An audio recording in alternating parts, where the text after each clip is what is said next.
తిరుమల పరకామణి చోరీ జరిగినప్పుడు ఆ విషయాన్ని ఒక 2-3 మీడియా ఛానల్ బయట తీసుకురావడం జరిగింది. అప్పుడు కూడా మొట్టమొదట మాట్లాడిన వ్యక్తులు ఎవరు ఉన్నారంటే జనసేన పార్టీ మాత్రమే. ఆ రోజు కూడా మేము ఆ రోజు మాట్లాడినప్పుడు ఆ రోజున్న మీడియా ప్రతినిధి పైన కేసులు పెట్టారు, బెదిరించారు, మా మీద కేసులు పెట్టారు, మమ్మల్ని బెదిరించారు, అన్నీ చేశారు. కానీ వెంకటేశ్వర స్వామిని బెదిరించలేం కదా. మమ్మల్ని బెదిరించి భయపెట్టాలని చేయొచ్చు, కానీ వెంకటేశ్వర స్వామి దగ్గర ఎవరి లెక్కలు వాళ్ళకు ఉంటాయి. ఇది మాత్రం వాస్తవం. రవికుమార్ అనే ఒక మఠంలో, చిన్న జయంగారి స్వామి మఠంలో ఉన్న వ్యక్తి 20 సంవత్సరాలుగా, దాదాపు 20 సంవత్సరాలు చెప్పి ఇందాక మాజీ టీడీ చైర్మన్ గారు చెప్పారు ప్రెస్ మీట్లో. 20 సంవత్సరాలు అంటే ఆయన లెక్కేసుకుంటున్నాడు. 20 సంవత్సరాలకు దాదాపు 100 కోట్లు, ఆయన 100 కోట్లు అన్నాడు, 100 కోట్లు ఉండొచ్చు, దాని పై మాటే దోచేయచ్చు. కోర్టులు, జైళ్ళు, శిక్షలంతా వద్దు, ప్రాయశ్చిత్తం చేశాం, తప్పు చేశామంటే క్షమించేస్తారంట. అప్పుడు ఈ పోలీస్ స్టేషన్లు ఎందుకు, ఈ చట్టాలు ఎందుకు, ఈ లా ఎందుకు, ఇవన్నీ ఎందుకు నాకు అర్థం కాదా. అతను ఇప్పుడు మేము ఎవరో ఒకరు వీడు అనుకున్నాం, వీడు 10 లక్షలు దొంగతనం చేస్తాడు, దొరికిపోయినాడు పోలీసులకి. సార్ నేను దొరికిపోయిన తప్పేపి సార్, నేను 10 లక్షలు వాడేశాను, నా దగ్గర ఒక కారు ఉంది, 2 బైకులు ఉన్నాయి, తీసేసుకుని వదిలేండి అంటే మళ్ళీ ఎందుకు ఆ చట్టం మాకు అర్థం కాదు.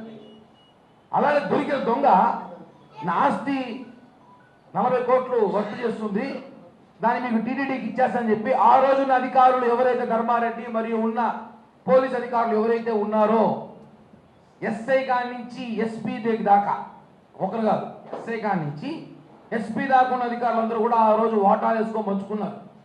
ఇది ఎట్లుందంటే దొంగలు ఊరు పంచుకున్నట్టు కొట్టేసినాడు దొంగ, దొంగలు కొట్టేవారు ఏమనాలి, దొంగలు కొట్టేసారు వీళ్ళు, వాళ్ళని ఏమనాలి. మేమేమంటున్నామంటే జనసేన పార్టీ తరఫున శ్రీ వెంకటేశ్వర స్వామి భక్తుడుగా, స్థానికుడుగా మేము కూడా దర్శనానికి పోయినప్పుడు రోజు 2,000, 3,000, 5,000 వేస్తాం. మా డబ్బులు అవన్నీ, అందరూ భక్తులు వేసే డబ్బులు. ఇప్పుడు ఆ డబ్బులకి లెక్క చెప్పాల్సిన బాధ్యత టీటీడీ మీద ఇప్పుడు ప్రభుత్వం కూడా ఉంది. వాళ్ళు ఇప్పుడు బయట పెట్టారు. దీన్నైతే మా కూటమి నేతలు ఇక్కడే వీడియో కూడా టెలికాస్ట్ చేసి చూపించారు, ఏ విధంగా చోరీ చేశారో. అంటే అవన్నీ కూడా గత ప్రభుత్వంలో బయటపడినాయి అన్నారు. ఓకే, తీసుకొచ్చారు. దొంగలు ఏం చేశారు మీరు? దేశం దాటిచ్చారా? మాకు అనుమానం అతను ప్రాణంతో ఉన్నాడా లేదా అనేసి. ఎందుకంటే అతను నేను గతంలో చాలాసార్లు అడిగా, రవికుమార్ బతుకుంటే ఒకసారి కనిపించాయా చూడాలని నేను అంటున్నాను. రవికుమార్ ఉంటే కనీసం కనిపించాలి. నేను ఉన్నాను చెప్పి ఒక వీడియో కాల్, ఒక వాట్సాప్ వీడియోని పెట్టు, లేదా ఒక వీడియోతో ఇంటర్వ్యూని ఇవ్వు. ఎందుకంటే రవికుమార్ పట్టుకొస్తే గత ప్రభుత్వంలో ఎవరెవరికి ఎంత వాటాలు ఇచ్చినాడో, ఆయన పట్టుకున్నప్పుడు ఎవరెవరికి ఎంత రాసినాడో, ఏ ఆస్తులు ఇచ్చాడో తీయాలి. ఇప్పుడు నేను అడుగుతాను, నన్ను తీసుకెళ్ళి గతంలో అధికారులు ధర్మారెడ్డి కానీ లేకపోతే సీఏలు ఎవరైతే తీసుకెళ్ళి ఇది రవికుమార్ బిల్డింగు, ఇది రవికుమార్ బిల్డింగు, ఇది రవికుమార్ బిల్డింగ్ చూపిస్తే కాదు కదా. డబ్బులు ఎప్పుడూ వేయలేదు, కోట్లాది మంది భక్తులు వేశారు కాబట్టి చూపించండి, మీడియా కూడా చూపించండి. తీసుకెళ్ళి మొత్తం ఏమేమి ఆస్తులు ఇచ్చాడు, ఎంతెంత ఆస్తులు ఇచ్చాడు, దాని లెక్క ఎంత, దాని రిజిస్ట్రేషన్ వాల్యూ ఎంత, దాని గవర్నమెంట్ రేట్ ఎంత. ఇప్పుడు అవన్నీ వదిలేసి 100 కోట్లు కొట్టేసి 40 కోట్లు ఆస్తిస్తే మీద డబ్బులు ఏమైనాయి? మా లెక్క ఊరికి 100 కోట్లు అనుకుందాం, మిగతా కోట్ల డబ్బులు ఏమైనాయి, ఎవరు తీసుకున్నారు? ఈ రోజుల్లో కొండపైన ఒక శుభదం 300 రూపాయల టికెట్ బ్లాక్లు అమ్మితే పెద్ద వార్త రాసి వాడిని జైలుకి పంపించి వాడిని 10 రోజులు జైల్లో పెడతారు 300 రూపాయల టికెట్కే. అలాంటిది ఇన్ని 100 కోట్లు కట్టడితో జైలు పంపలేదు. లోక్ అదాలత్ ఎందుకు కేసు కొట్టించారు అంటే తప్పైపోయిందని చెప్పి వెంకటేశ్వర స్వామి వచ్చి, తప్పైపోయింది వెంకటేశ్వర స్వామి కాదు, సారీ క్షమించాలి, ధర్మారెడ్డి దగ్గర ఆ పోలీస్ అధికారుల దగ్గర వచ్చి తప్పైపోయిందని క్షమించేస్తే దైవగుణం గల వాళ్ళు వాళ్ళని క్షమించేసి వాళ్ళ దగ్గర పాఠాలు తీసుకొని వాళ్ళని క్షమించేస్తారట. అప్పుడు ఇప్పుడు కొండపైన దొరికే దళారులందరూ కూడా, మీరందరూ కూడా ఎవరు దొరికితే మీరు స్టేషన్ పోకండి.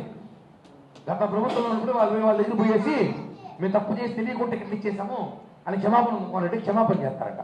కొండపైన పోలీస్ స్టేషన్ అవసరం లేదు, విజిలెన్స్ వింగ్ అవసరం లేదు. ఏం మాట్లాడుతున్నారు అసలు? దొరికిన దొంగను తప్పించినారు. అప్పుడున్న ఎస్ఐ మొన్నటి దాకా ఉన్నాడు, నాకు కూడా సమాచారం ఇప్పుడు కూడా అతనే ఉన్నాడు అనిపిస్తా ఉంది తిరుమలలో. వాళ్ళు ఇంకా అడుగుతున్నారు మీరు. నేను ఒకటి అడుగుతున్నా, బిన్ లాడెన్ని ఇంకా పెద్ద పెద్ద డాళ్ళని ఉగ్రవాదులనే పట్టుకున్నాం మనం. ఈ రవికుమార్ ఎంత మనకి దొరకాలంటే వస్తాం కదన్నా. బిల్లాడనే పట్టుకున్నారు వీళ్ళు, పెద్ద ఉగ్రవాదులు దొరికిపోతున్నారు. రవికుమార్ దొరకడం ఎందుకు దొరకడం లేదు? ఏదైనా అంతరిక్షంలో నడుకోండినా లేదా ఆయన్ని ఏమైనా చేసేసారా? ఆయన బయట వస్తే అందరు పేర్లు బయటకు వస్తాయి, దొంగల వాటాలు అందరూ పంచుకున్నామని చెప్పి పేర్లు బయటకు వస్తాయని ఏమైనా దాక్కున్నాడా? మేము ఒకటే అడుగుతున్నాం, టీటీడీ చైర్మన్ బిఆర్ నాయుడు గారిని, టీటీడీ అడిషనల్ వెంకటేష్ చౌదరి గారిని, టీటీడీ గతంలో ఉన్న ఈఓ మళ్ళీ వచ్చిన అనిల్ సింఘాల్ గారిని, ముఖ్యంగా తిరుపతి ఎస్పీ సుబ్బరాయుడు గారిని మాకు నమ్మకం ఉంది కాబట్టి, సార్ రవికుమార్ని పట్టుకోండి. సిబిసిఐడి వద్దంట, మాజీ చైర్మన్ గారు చెప్పారు ఇందాకే, సిబిఐకి ఇవ్వండి అంట. ఏం పనుల సిబిఐ ప్రతి కేసు ఆయన సిబిఐకి ఇమ్మంటాడు. ఈ మధ్య సిబిఐలో ఇప్పుడు కుప్పలు తప్పలు కేసులు ఉన్నాయంట. మాట్లాడడానికి కూడా చెప్పాలి. దొరికిన దొంగలు అప్పగించండి అంటే పశ్చాత్తాపంతో వదిలేస్తారని చెప్తుంటే హాస్యాస్పదంగా ఉంది. ఇవన్నీ కరెక్ట్ కాదు. వెంకటేశ్వర స్వామి దగ్గర తప్పించుకోలేరు, ఎవరు తప్పించుకోలేరు. మేము జనసేన పార్టీ తరపున ఆ రోజు ఒకటి చెప్తాం, ఈ రోజు చెప్తున్నాం. దేవుని విషయంలో అధికారంలో ఉన్నా ప్రతిపక్షంలో ఉన్నా ఒప్పుకునే ప్రసక్తే లేదు. రవికుమార్ ఎక్కడున్నాడు? రవికుమార్ తీసుకురండి. ఆ డబ్బులు 40 కోట్లు ఏదో లెక్కాచారం బిల్డింగ్లు ఇచ్చారన్నారు. ఆ బిల్డింగ్ కాగితాలు ఎవరి దగ్గర ఉన్నాయి? టీటీడీకి ఇచ్చారా? ఎక్కడెక్కడ ఇచ్చారు? బహిరంగ చేయండి. మిగతా డబ్బులు ఏమైనాయి? రిసార్ట్స్ కొన్నారా? ఎవరు కొన్నారు రిసార్ట్స్? బంగ్లాలు కొన్నారు, ఫ్లాట్లు కొన్నారు, ఎవరు కొన్నారు? ఇవన్నీ కూడా బయట అవసరం ఉంది. అదేవిధంగా ఈ కేసులో ముఖ్యంగా గత ప్రభుత్వంలో ఉన్న ఈఓ అని చెప్పుకుంటున్న ఈఓ లాంటి ధర్మారెడ్డి గారిని, SI, CI, DSP, VGO, civil SO, Tirupati SP Parameshwar Reddy, వీళ్ళందరూ కూడా ముద్దాలై చేర్చారు. ఎందుకంటే వీళ్ళందరూ దాన్ని తప్పించేశారు. అతను దొరికితే మొత్తం దొరికిపోతారని. కాబట్టి వీళ్ళందరూ కూడా చేర్చాలని చెప్పి ఇదే సిబిసిఐడికి నేను కూడా లేఖ రాయబోతున్నాను. వీళ్ళందరూ కూడా విచారించండి. ఎందుకంటే దేవుడు వేసిన ప్రతి రూపాయి లెక్క చెప్పాల్సిన బాధ్యత తిరుమల తిరుపతి దేవస్థానానికి ఉంది, కూటమి ప్రభుత్వం కూడా ఉంది. కాబట్టి ఇప్పటికే ఈ విషయం రాష్ట్రంలో చర్చగా మారింది నిన్నటి నుంచి. కాబట్టి మేము ఒకటే చెప్తున్నాం, దయచేసి ఈ విషయాన్ని ప్రభుత్వం కూడా సీరియస్గా తీసుకోవాలి. ప్రభుత్వం కూడా కోరుతున్నాం. మేము ప్రభుత్వం ఉన్నా కూడా సరే ప్రభుత్వాన్ని కోరుతున్నాం. వెంకటేశ్వర స్వామి భక్తులుగా తిరుపతిలో ఏం జరుగుతుందని చెప్పి చాలామంది మాట్లాడతారు.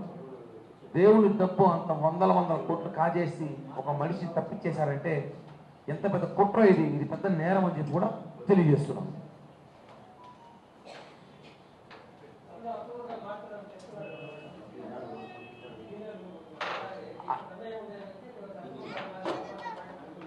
అన్న ఒకటే అన్న, దొంగ దొరికినప్పుడు శిక్ష పడాలి కదా. శిక్ష పడలేదు అతనికి. శిక్ష పడింది, దొరికినాడు. ఆ రోజు ఆ దొరికిన దొంగని ఒక 2-3 ఛానల్స్ చూపించినారు.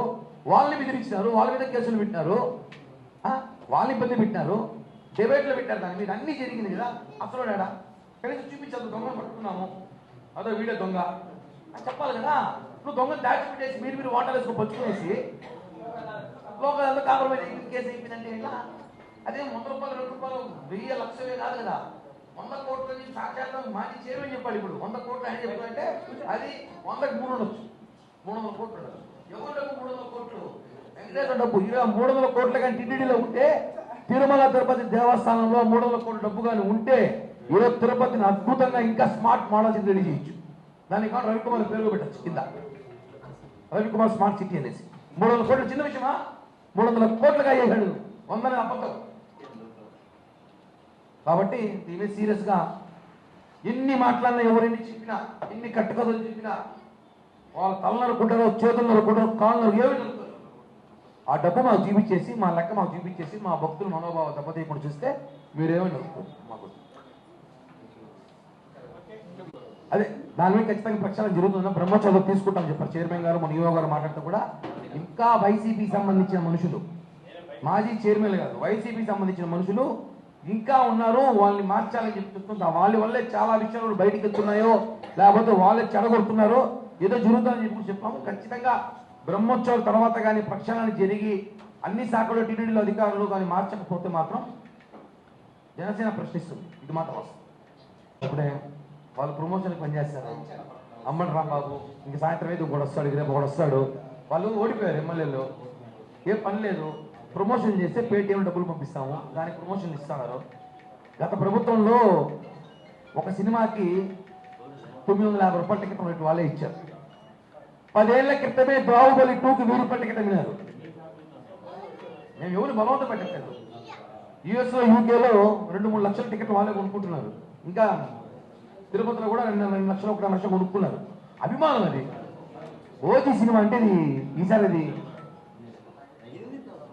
బ్లాక్ బస్టర్ అన్న, కాబట్టి వాళ్ళకి ఆ బాధ తట్టుకోలేక పవన్ కళ్యాణ్ గారి సినిమా భారీ హిట్తో ఆల్రెడీ గెలిచాము, డిప్యూటీ సీఎం, మళ్ళా హిట్తో మళ్ళా ప్రజల్లోకి ఆదరణ పొందుతుందని చెప్పి ఈ ప్రమోషన్లకి ఆర్టిస్టులు అందరూ వస్తూ ఉంటారు. మాకు ఫ్రీ పబ్లిసిటీ వదిలేదు మేము కూడా.